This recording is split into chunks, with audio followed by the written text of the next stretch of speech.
having authored 15 books and trained over 4 million people in the field of communication and sales, I can honestly say that adopting and accepting the prosperity mindset was critical to help me achieve my goals.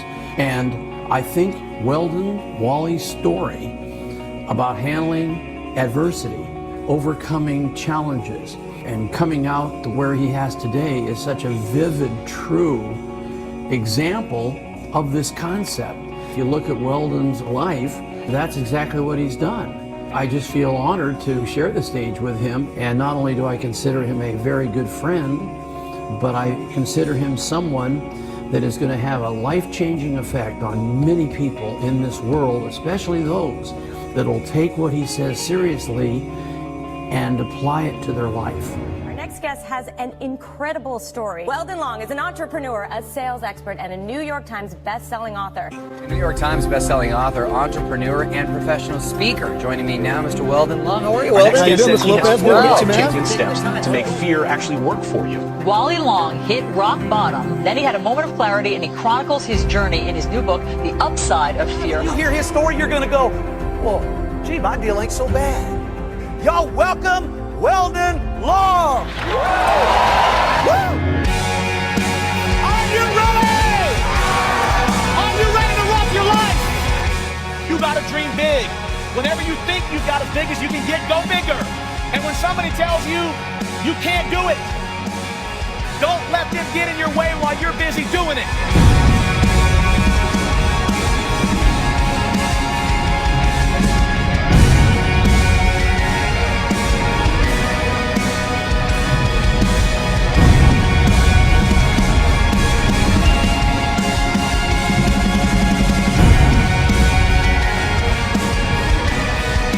Everything that you need to do to build a life of success and wealth and prosperity, it's easy.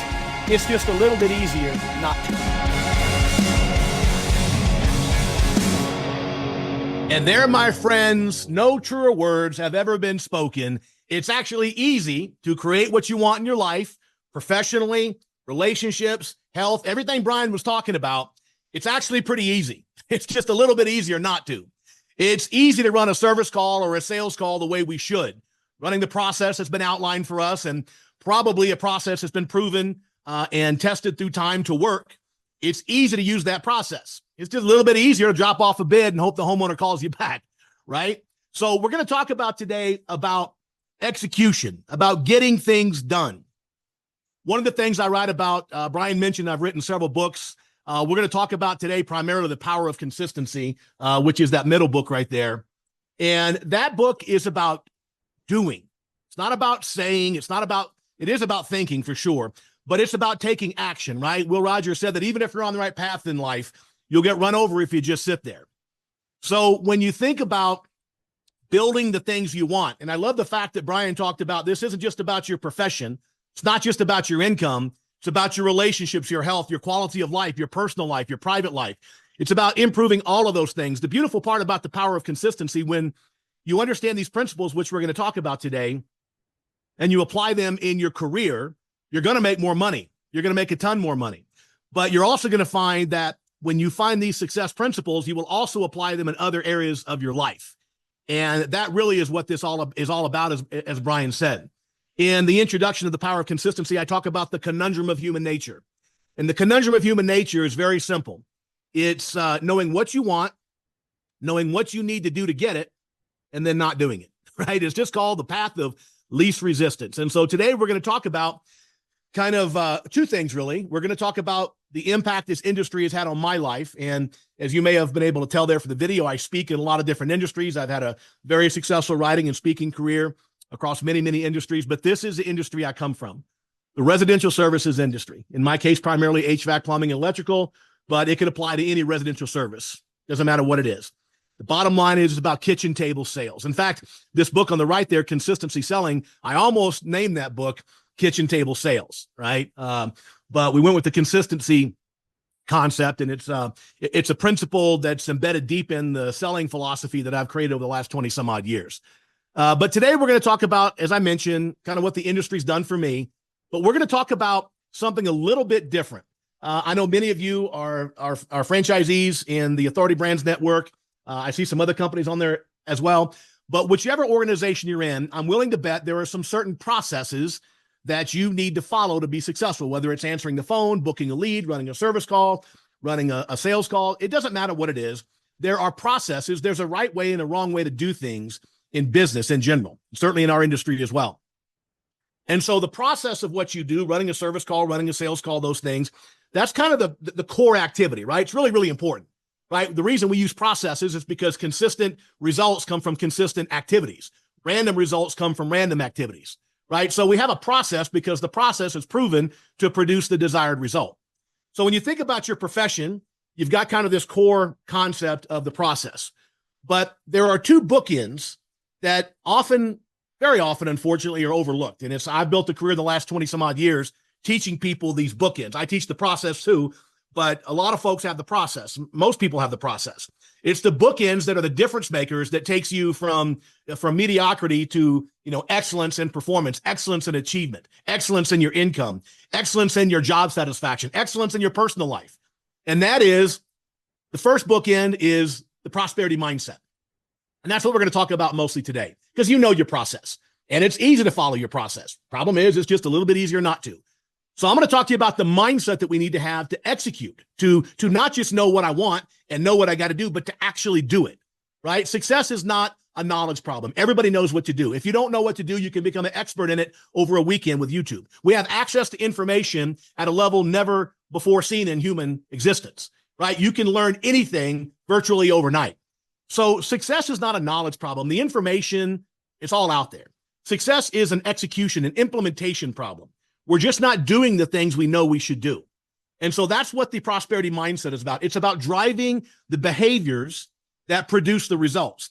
It's about overcoming adversity. It's about thriving in the face of challenges and difficulty. It's about taking personal responsibility for where we are in life and to understand if it is to be, it's up to me. Rather than whining, complaining, and bitching and moaning about the things out here, my competitors' cheap prices, the weather isn't cooperating, interest rates are high. Listen, if you're looking at your career or your business, if you're the owner, and you're looking at it and you don't like the results, like I don't like the money we're making, or I don't like the income I'm making personally as a technician or as a sales consultant in our industry. And I feel like the reason for that is because I got shitty leads and I got high interest rates and my competition's half my price. If those external things are the reason for your mediocrity, then you have to get comfortable with the realization that those things have to get better before you achieve your dreams. And that, my friends, is never going to happen. That's just a sad reality. If you think for 1 millisecond the world around you is going to change to accommodate you and help you be successful, you are dreaming. You believe in the Tooth Fairy, Santa Claus, and the Easter Bunny, because that's not going to happen. If you want success, you have to understand that it is up to you, that you personally are responsible. You are responsible to overcome the high interest rates, the bad economy, or your competitors' cheap prices. You have to learn to thrive in those situations, in those environments. If you simply look at those things as the thing that's holding you down, you're pretty much screwed. That's just the reality. So today we're going to talk about that mindset. I mentioned the mindset as one bookend around the process. The other bookend is consistency itself, doing the little things on a consistent basis. Success is not about the big things you do on New Year's Day or Christmas Day or your birthday. It's about what you do every day, right? The single day. What do we do when Brian talks about waste no day, right? It's about executing on your plan for your life, your career every single day. Don't waste any days. It's funny because when you think about waste no day, we think about time, and time is the great equalizer. I don't care who you are. If you're the wealthiest person, you're Bezos, billions of dollars, or you're a guy living on the street. They get the same 24 hours a day. The only difference is what people do with those 24 hours. So, Brian, I think that's pretty good advice. Waste no day. I want to talk to you about my journey in the residential services. I got my first job in an HVAC company, a residential company, back in 2003, so 21 years ago. And I recently came across this. This was my old day planner. For you youngsters out there, we actually used to keep track of our schedule with a pen and paper before everything went digital and electronic. But I found my day planner from 2003, my very first month in this business. I got the job the last week of June of 2003. The owner of the company gave me 1 week of training. He threw me on some installs so I could understand the basic mechanical operation of an HVAC system. He took me on a few sales leads with him. And then the Monday or the Tuesday. As you can see there on the 1st, I came in and he said, here's some leads, go sell some air conditioners. Now it was July and I live here in Colorado and we don't have much of an air conditioning season, but July and August, it is hot. So I went out there and not knowing the first thing about what I was doing, I went out there and if you look down at the very bottom on July 31st, you'll see that I sold $149,000 in my very first month, not knowing what the hell I was doing. And the thing that really blows me away about that, two things really. Number one, I made almost $14,000 in commissions, which was the beginning of completely changing my life with respect to my financial security. We'll talk more about that in a moment. But if you look at the prices on those systems, if you can see them in there, we were doing full systems for $6,500, $6,800, right? Basic furnaces for $2,200, air conditioners for $3,500, right? So the equivalent of $150,000 21 years ago would be about 400 grand. Now stop and think about that. Some guy comes into industry without knowing the first thing about heating and air conditioning. I have zero mechanical skills, zero mechanical aptitude, and now I was able to sell a significant amount of products and services to my homeowners. Why? Because as Brian mentioned it in the introduction, I have strong communication skills. Obviously, it's led to a successful writing and speaking career as well, but it was really helpful at the kitchen table. And by the way, I'm still occasionally at the kitchen table because I have 4 of my own HVAC companies now, looking to pick up a couple of others. I'm always building them and selling them and such as that. And so there's oftentimes I'm at the kitchen table doing training, coaching with my team. But I want to tell you something. When I got this job in this industry, it was the beginning of a really, really successful couple of decades. I opened my own company the following year, which would have been 2004. And in 2009, I got this letter from Inc. magazine outlining that we were one of the fastest growing small companies in the country. And in 2010, I sold that company. I spent roughly 15 years after that, actually starting about 2008, a couple of years before I sold this company. But I was traveling 200,000 miles a year, training hundreds of technicians and comfort advisors and business owners and consulting. And I got really, really good at that, did that for a long time. And in 2019, I kind of got the itch to get back in the contracting business.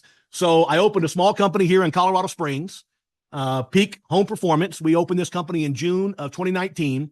It worked out to be pretty good timing because, as you know, COVID hit about 8 months later, right? And of course, the speaking industry, the event planning, everything shut down. So I wasn't traveling, I wasn't speaking, but we had just opened this company. So at least it gave me something to do. I worked on a few other projects on the side.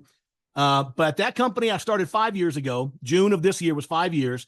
And in 60 months, starting from $0 and 0 cents in revenue and 0 customers, you can see there we sold total about $42.5 million in residential services starting from 0 5 years ago.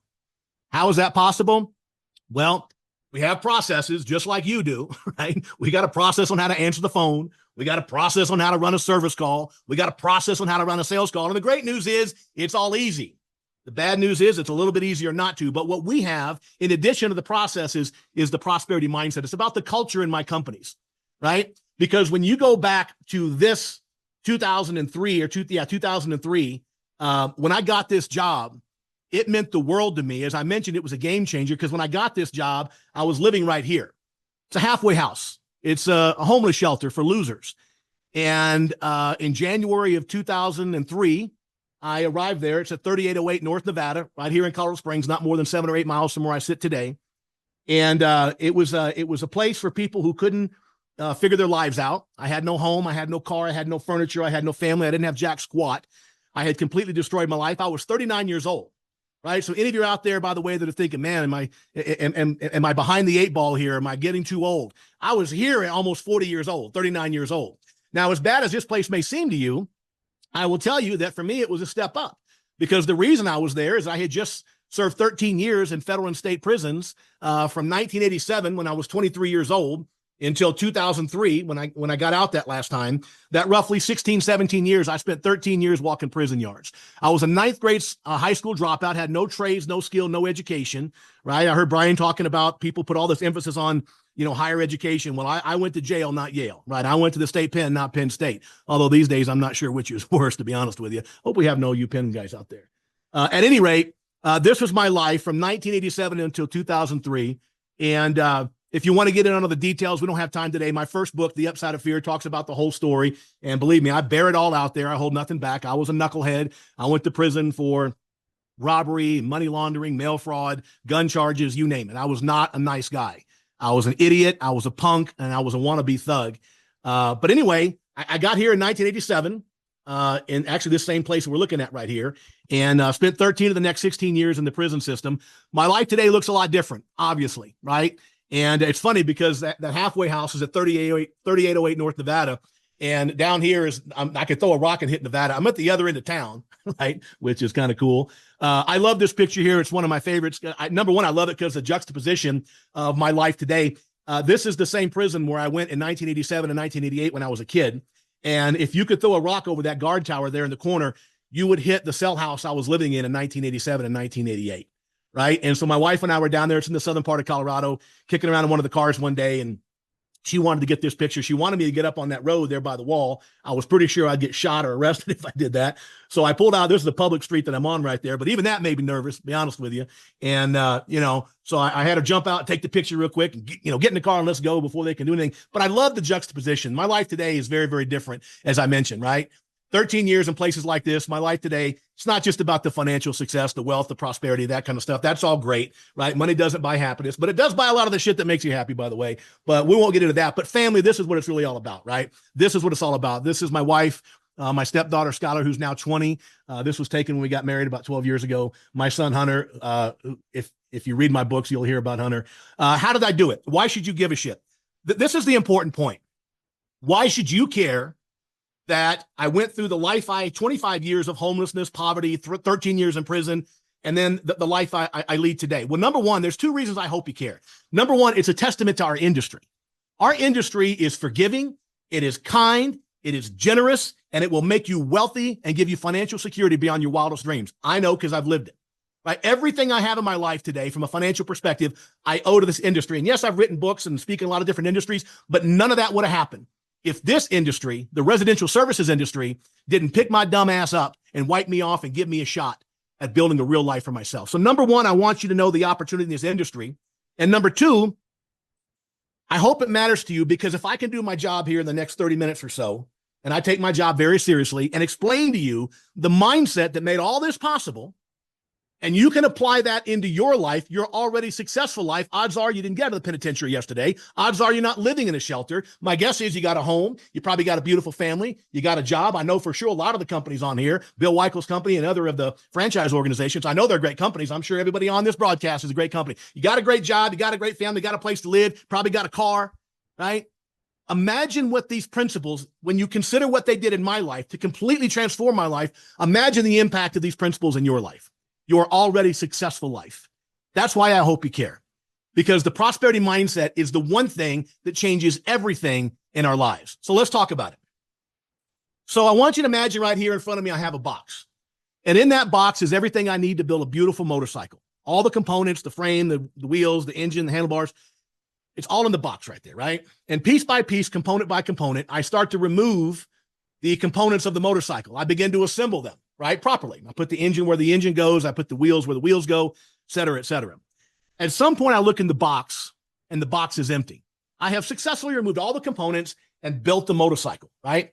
What are the odds that when I step back to admire this beautiful mechanical creation, that I realize that instead of building a motorcycle out of the motorcycle parts, instead, I accidentally baked a cake. Can't bake a cake out of motorcycle parts, can you?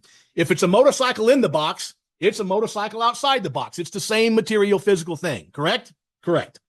Well, folks, that box is a metaphor for your mind.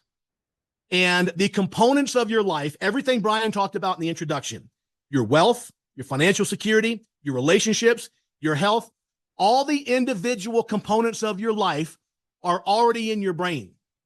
They're in there in the form of your ideas, your beliefs, your choices, your decisions. And we all make different decisions and different choices. According to neuroscientists, we make 30,000 individual choices every single day. Think about that for a second. Of course, it's all going on at the subconscious level. You don't consciously, focus on 30,000 individual choices, but we're making 30,000 individual choices every single day. Little things. Do I eat this? Do I eat that? Do I say this? Do I say that? Do I run a call like this, or do I drop off a bid? We're making these 30,000 decisions every single day. And every single day, every single decision you make, metaphorically, what's happening is that you are reaching in your box and pulling out a piece of your life. Just like I reach in that box and pull out a piece of that motorcycle, every time you make a decision, every time you make a choice, you reach in your box up here and you pull out a little piece of your life, right? For example, let's say you get your paycheck and you got to make a decision what you're going to do with it. We all make different decisions, and you got to figure out what you're going to do. Am I going to go to Vegas and have a party with this paycheck? If I do, if I pull that decision out of my box, guess what? I pull out a little piece of my financial future, my financial security. On the other hand, if I reach in that box and I pull out, save 20%, I pull out a different financial future, don't I? So 20 years from now, you can't complain about your financial condition, because your financial condition 20 years from now, 10 years from now, 5 years from now will simply be a reflection of every decision you've made about earning money and what you do with that money. You got no one else to blame. Everybody makes different decisions. So the reality is we go through life 30,000 times a day, reaching in the box, pulling out components of our life. And then what happens at some point, we get to the end of the line, right? Nobody gets out of this deal alive. And I'm going to tell you something. When you look back on your life and see whatever it is that you've built, this beautiful thing that you've built, it will be a perfect reflection of whatever was in your box. If it's a motorcycle in the box, it's a motorcycle when you pull the components out. If it's a life of love and respect and hard work and wealth and prosperity and happiness and empowerment, that's what you're going to pull out. On the other hand, if it's a life of poverty, a life of fear, resentment, anger, hatred, all these negative things, that's what you're going to pull out of the box. You see, you can only pull out of the box that which is in the box. You can't pull a life of wealth and prosperity and happiness out of a box full of poverty and struggle and resentment. It doesn't work that way. You might try to kid yourself, but it doesn't work that way. So we got this box. Our life is in there. We pull pieces of it out 30,000 times a day. It begs the obvious question, what's in your box? And where the hell did it come from? Stop and think about this for a moment. Where do your thoughts come from? The contents of your box, your ideas, where do they come from? You know, when you come into this world, little boy, little girl, you don't have any ideas in your box. You don't have any ideas in your head. You don't have any notions about anything, relationships, money, work, customer set. You don't have any beliefs about anything, right? You come into the world with an empty box. You're a clean slate. And then what happens is you begin to observe and you begin to listen, and the world around you begins to fill your box up with their ideas, right? We learn about parenting and marriage from our parents, not so much what they tell us, but from what we observe. We learn about money from the adults around us. We learn about everything from the world around us. And I'm going to tell you something. When you're 6 or 7 or 8 years old and an adult tells you something, that's gospel, right? We believe it hook, line, and sinker. Bottom line is when we're 5 or 6, 7 years old, we're stupid. We believe anything we're told. We believe in fairy tales. We believe in Santa Claus. We believe if my dad tells me I'm never going to amount to a nothing, I believe it. If my dad tells me I'm too tall, too short, I'm too fat, I'm too skinny, I'm too black, I'm too white, why can't you be like your sister? If my father tells me that when I'm 5 or 6 years old, that's gospel, because we believe everything when we're a kid. And so you start going through your life, and the world around you, the events, the people, the circumstances, everything around you starts filling up your box with their ideas. Next thing you know, you're 18 or 20 years old. Guess what happens? You start making your own decisions, and you start pulling everybody else's decisions, everybody else's choices out of your box. What if you want something different? What if you got some bad ideas about money in your box? Let me give you a couple of examples. When I was a kid, my dad used to tell me that rich people were crooks, and I really believed that, right? I don't know what age he started telling me that, but it was very young. And by the time I was a teenager, if I saw somebody with a nice car, a nice house or whatever, my first thought was, I wonder who they screwed. My dad thought anybody with any money was a crook. And by the way, who do you think he learned that from? His father, who grew up in the Great Depression, right? The reality is almost everybody in this country, our impressions about money, wealth, whether or not we truly deserve it, whether or not we can have it, is framed by what happened 100 years ago in the Great Depression. Why? Because everybody in this call is 2 or 3 generations removed from somebody who lived through it. And what did our families learn? Unless you're a Rockefeller, unless you're a Vanderbilt, you were poor too, just like my family. And what did poor people learn back in the Great Depression? We learned that only the rich people had the money. Everybody else struggled. It was a great division of wealth in our country, right? It's kind of going that direction again, to be honest with you, but it was really bad 100 years ago, right? And so people learned things about money. For example, my grandfather learned that rich people were crooks. We had a name for them back in the Great Depression. If you think back to your American history class, right? The robber barons, right? The poor people like you and me, we define the successful people as they were felons, they were criminals, and rich people were crooks. Well, I learned that growing up, and now I'm 60 years old, and I look back on my life today, and it comes as no great surprise to me that when I was young, I didn't see the problem with stealing money to get money, because after all, rich people are crooks, right, Dad? You see, my family defined itself as poor. I remember one time my dad, we were living in L.A., Lower Alabama. He was stationed in Mobile, Alabama there. And he had this ugliest car I've ever seen in my life, a 1973 Gremlin. And I was probably 7 or 8 years old, something like that, maybe 9 years old. And we were going somewhere, I don't know where, but we were all dressed up. I was in the middle back, and I had a brother and sister on each side of me. We're all dressed up and go to church or go to court clothes. And so we were going to a funeral, wedding, or church or something. My mom and dad were in the front, and it was hotter than hell. And I said, Dad, can we turn the air conditioner on? And my dad said, son, we can't afford air conditioning. My mind was poisoned with beliefs that we were poor. We were destined to be poor. My grandfather, my mother's father, my grandfather on mom's side, whenever he would say a blessing, would have a big meal, like a Thanksgiving or something like that. He'd say a blessing, and then he would say, look how good the po folk is eating tonight. My family defined itself as poor.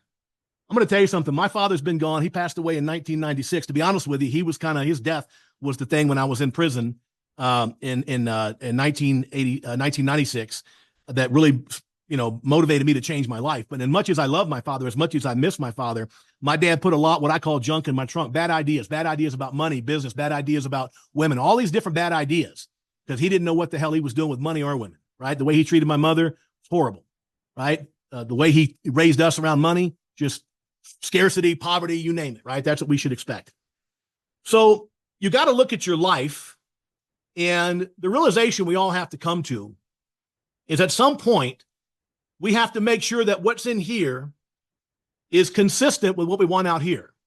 As an example, let's say you want to become wealthy. You want to create a great deal of financial security for your family. But in your mind, in your box, are these ideas around poverty and scarcity. It's almost impossible to pull a life of wealth and prosperity out of a box full of poverty and scarcity. Here's another one. If you want to be successful in our industry, you have to have a bias for sales. And sales in our industry, as a general rule, not necessarily everyone on this call, but as a general rule, the sales function of our businesses are looked at with disdain, right? Like we look at the sales function as something to be avoided. You got to have somebody do it, but thank God it's not me. That's what we feel in this business. In fact, I'll do a little exercise with you. We're going to play a little game of word association. I'm going to give you a word, and I want you to think of the first word that comes to your mind. The word is salesman. Salesman.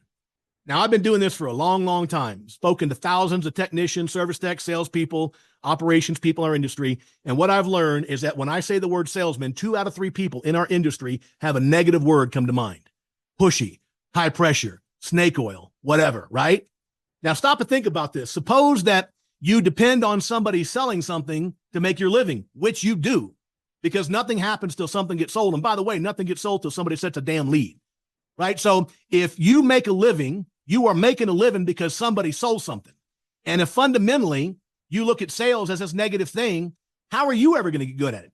As a service technician or a comfort advisor, right? I was doing an event up in the Northeast years ago, and this company had about 50 salespeople. It wasn't an HVAC or plumbing company. It was an industrial retailer of some sort. They had about 50 salespeople. I asked that question. There was this lady in the back row, and she's furiously scribbling down all the words that come to her mind when I said salesman. And I had to laugh. And I said, man, what are you writing down back there? And she said, lazy, irresponsible, dishonest, snake oil, all these negative words. I'm like, dang. I said, man, what do you do here? She said, oh, I'm the VP of sales. Now, you just stop and think about what's the likelihood of that working out. As Dr. Phil would say, how's that working for you? When you fundamentally believe these negative things about your sales team, how are you ever going to build a great sales organization? My point is, you have to examine what's in your box about money, about relationships. We all have what we call limiting beliefs. Limiting beliefs are ideas like rich people are crooks. Look how good the po folk is eating tonight. One of the most common limiting beliefs in our industry that affects almost everybody is that homeowners just want a cheap price.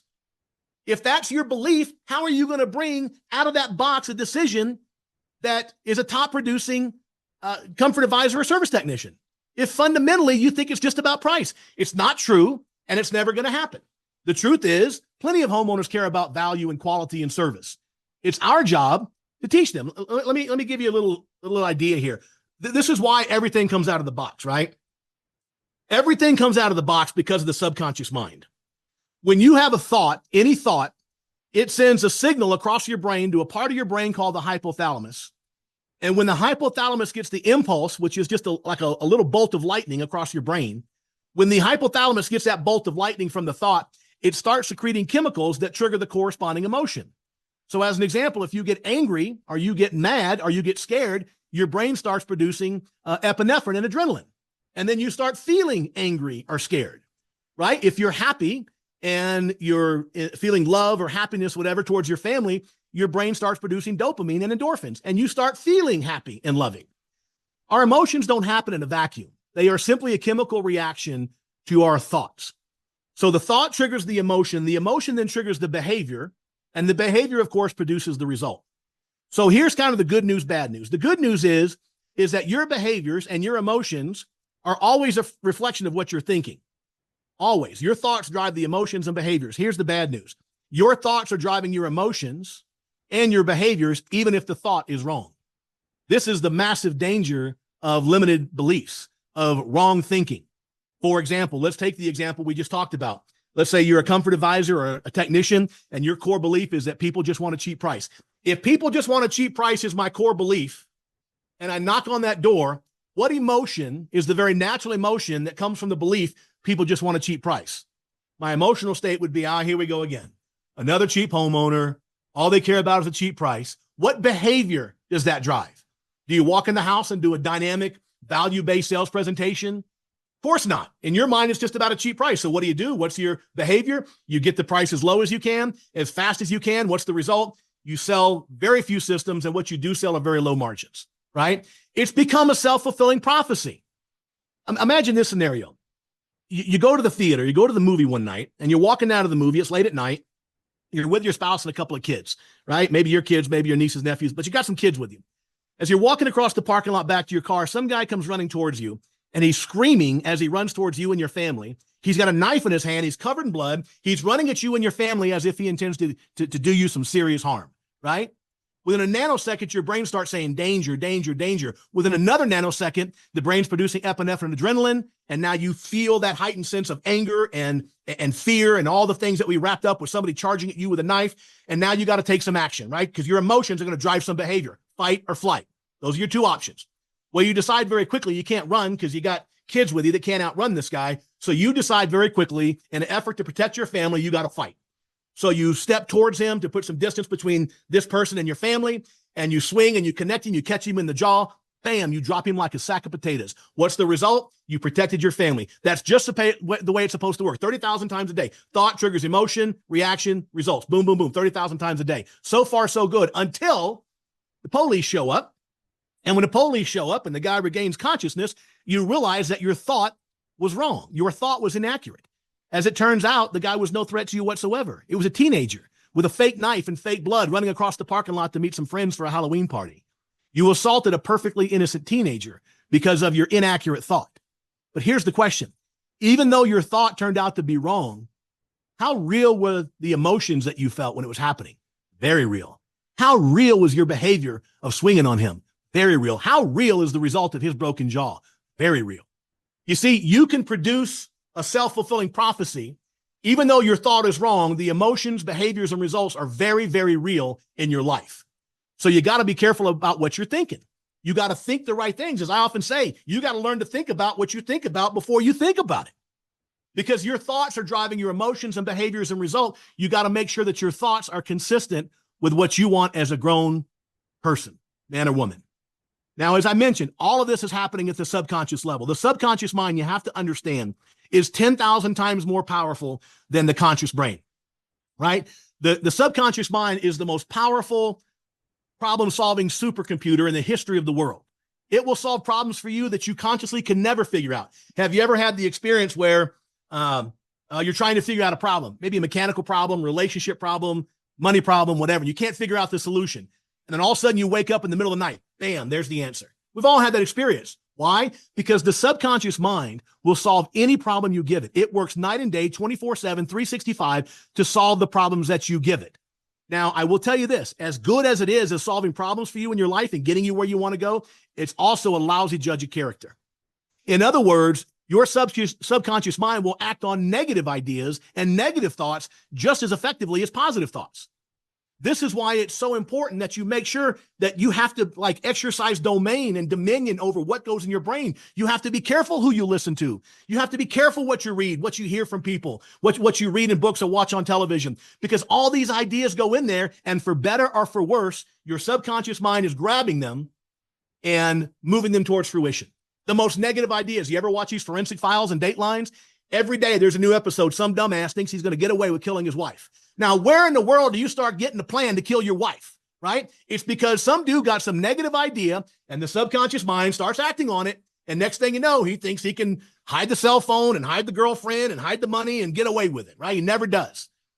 But people will act on really negative information. You have to make sure what's going in your mind is consistent with what you want. You can't be around negative people. When you've got coworkers telling you, these leads suck, or the boss sucks, or the weather sucks, or the economy sucks, you got to shut that stuff out because you are planting that seed in your subconscious mind. Your subconscious mind will work to prove it as a reality. Let me give an example.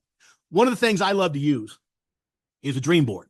Many of you probably use this. Dream board is exactly what it sounds like. It's a piece of glass or a piece of cardboard, and you just got images of things that you want to achieve in your life, right? You don't even have to really look at it consciously. You just stare at it every now and then, and it will go to work in helping you solve that problem. It can be a beach house, can be a relationship. For me, it happens to be a lot in cars, right? So I've got a penchant for cars. So about 6 years ago, 2018, I was looking at some videos of some cars on YouTube, and I came across this video. I'm going to show it to you here. And this video is Floyd Mayweather, the boxer, who is notorious for an unbelievable car collection in Las Vegas. And he had just purchased this new G550 G-Wagon squared. It's kind of a G-Wagon on steroids. They made about 300 of them in 2018. And of course, Floyd Mayweather had one of them. This is it right here. Check this out. Now, y'all guys tell me, should I take this truck out today, my G-Wagon, my Tonka toy? So I saw that G-Wagon. I'm like, that's the coolest SUV I've ever seen. So I go on my phone. You can see the date here. And I snapped a picture of one and I put it on my dream board. A couple of months later, I'm talking to a car guy I know in California. And I'm like, man, I said, you ever seen these G-Wagon squares? He goes, oh, yeah, man, those things are hard to get. They made 300 of them. They're almost impossible to find. I said, I know. I saw Floyd Mayweather with one. It's part of his collection. He goes, yeah, man, those things are something else. I said, well, listen, do me a favor. If you ever come across one, hit me up. I might be interested because that is the coolest vehicle I've ever seen in my life. 2 years go by. Now we're in 2020, right in the middle of the first year of COVID. And one day my phone rings. It's this guy in California. He says, man, I got this G-Wagon just like the picture you sent me. And I've got it and it's here in my dealership. And do you want it? So we did some negotiating. I bought cars from him before, so I knew he was legit. I bought the car. I flew out to San Diego. I drove it back home. Here it is in my backyard. 2 weeks later, I'm down here at my desk and my wife comes down with the mail. And she says, hey, I got the title work to that G-Wagon. I'm like, awesome. Just put it right there. She says, no, you're not going to believe who was the former owner of this G-Wagon. And I'm like, no, you are kidding me. And she hands me the title, Mayweather Promotions, Las Vegas, Nevada. This was the exact same G-Wagon.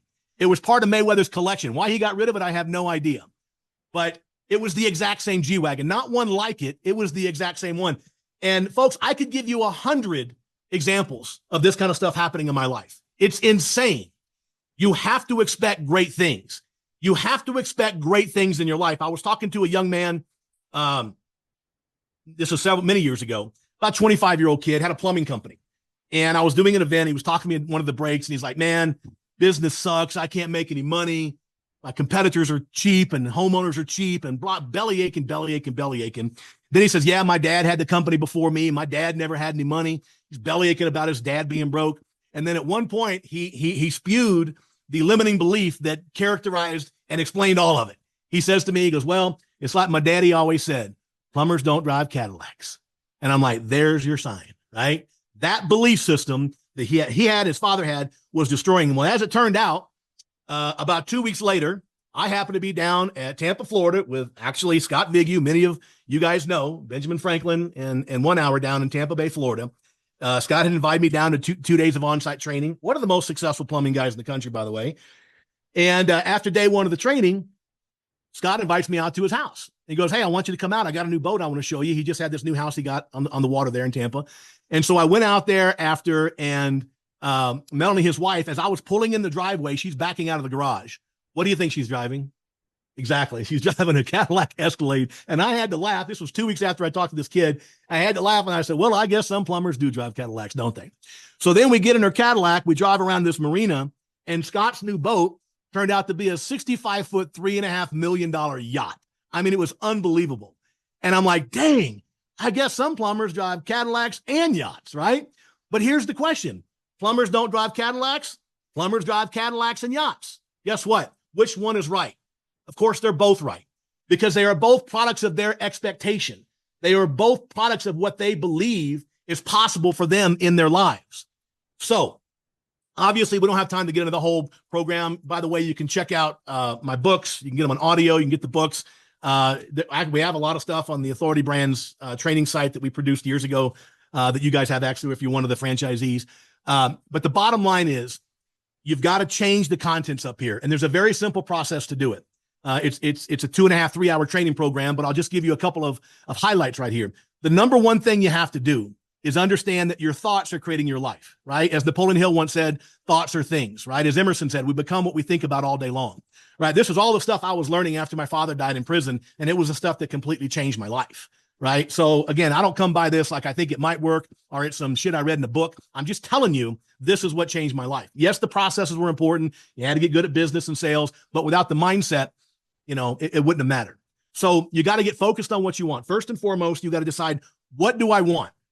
And as Brian mentioned, it's not just about what you want in your career. There's three main areas of your life that really make up your entire life. Number one is your money. That's your financial security. That's your profession. That's your career. That's your business.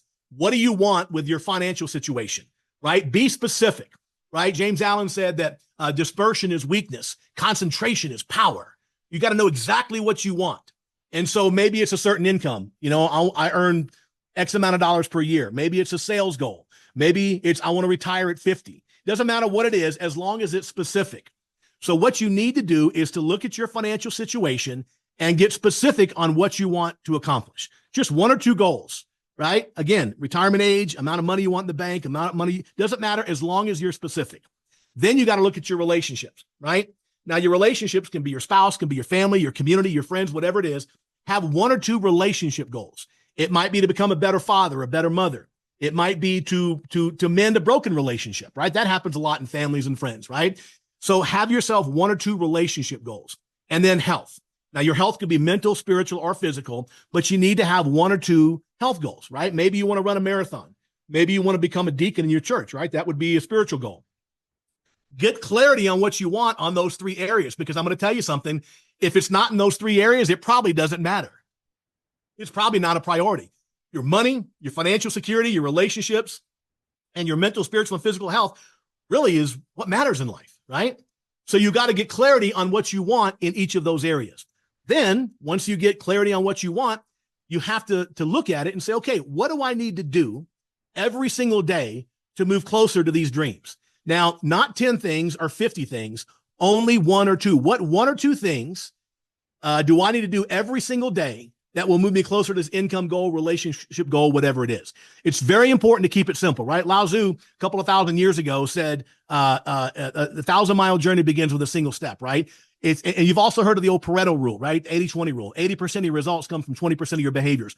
What are the 20% of your behaviors? What are the one or two things that if you do every single day are going to move you closer to your income goals? By the way, in sales and in service, I'm going to tell you exactly what they are. There's three things that if you do these three things every single day, I guarantee you'll call me in a year and you will have doubled your income. Now, I can't promise you'll do them every single lead, every single service call, but if you do, I guarantee you'll be making twice the money this time next year you're making now. Number one, run every call with passion and purpose and everything that means. That is not walking in and dropping off a bid and hoping they call you back. Running the process. You guys have the sales processes. You guys have the process for running a service call. I happen to know that because I know the people that developed it, and I've been around your organization for many years, at least on the Authority brand side. So you have to make sure that you have one or two things, and one of those has to be run every call with passion and purpose and everything that means. The second thing you got to do is you got to learn to diagnose problems and recommend solutions like a boss, right? The reality is people are going to call us when they have a singular problem. They're going to call us with the one problem that's bothering them. The truth is they probably have 10 other problems in their home, right? Our job is to uncover all of those situations, all of those problems, and recommend solutions, not just the one they call, right? So I got to run every call with passion and purpose, and I got to diagnose problems and recommend solutions like a boss. Here's the reality. In our industry, you get paid based on the number of problems that you solve for a homeowner, period. But you cannot solve a problem you have not discovered. So we have to take the time. We have to be very comprehensive in our survey of the home. We have to be very detailed in our conversation with the homeowner. What else is going on with this, that, and the other, right? You have to be a bit of a physician. to diagnose everything going on, right? So run every call with passion and purpose, diagnose and recommend like a boss. And number 3, ask for the damn order. There's nothing you can do to dramatically overnight change your sales results than having the stones to ask for the damn order. 90% of sales and service calls in our industry end without the service technician or the comfort advisor formally asking for the order even once. We hint around about it. Hey, Mr. Homeowner, we could do this, this, and this. I mean, do you think maybe you want to do something? Oh, okay, will you call me next week? That is not asking for the damn order. Asking for the damn order, it says, Mr. Homeowner, will you trust me with this recommendation? Mr. Homeowner, can I get you an install date? Mr. Homeowner, can I start the financial paperwork? Those are specific requests. You have to understand that people are going to say no the first 1 or 2 times. You have to expect them to say no the first couple of times. I mean, if I asked for the order the first time and the homeowner said yes, I'd fall over. I expect them to say no. That's when I go to work. Now, you got a process to overcome objections. I've written sales books on it. You can use mine. You can use the one you have. You can read Tom Hopkins. You can read Brian Tracy. You can read any of them. Any of them will work if you use them. So you have to get in the habit of asking for the order, right? And by the way, you also need to ask for the big order first. You can't just have 1 or 2 options. You need 3, 4, 5, 6. I use 7 options. 7. I use 7. You know why? Because I know my homeowner is going to say no to the first 1 or 2. And I want them to. You know why? Because research says that after they say no once or twice, they become more likely to say yes. Let me give you a quick example. So there was a study done by a guy named Robert Cialdini. He's written some books on influence and persuasion, brilliant man. And they took 100 college students and they asked them, they said, would you be willing to take a group of juvenile delinquents to the zoo for the day? They asked 100 college kids this. Only 17 said yes. 83% said no. 17% said, sure, I'll do it, right?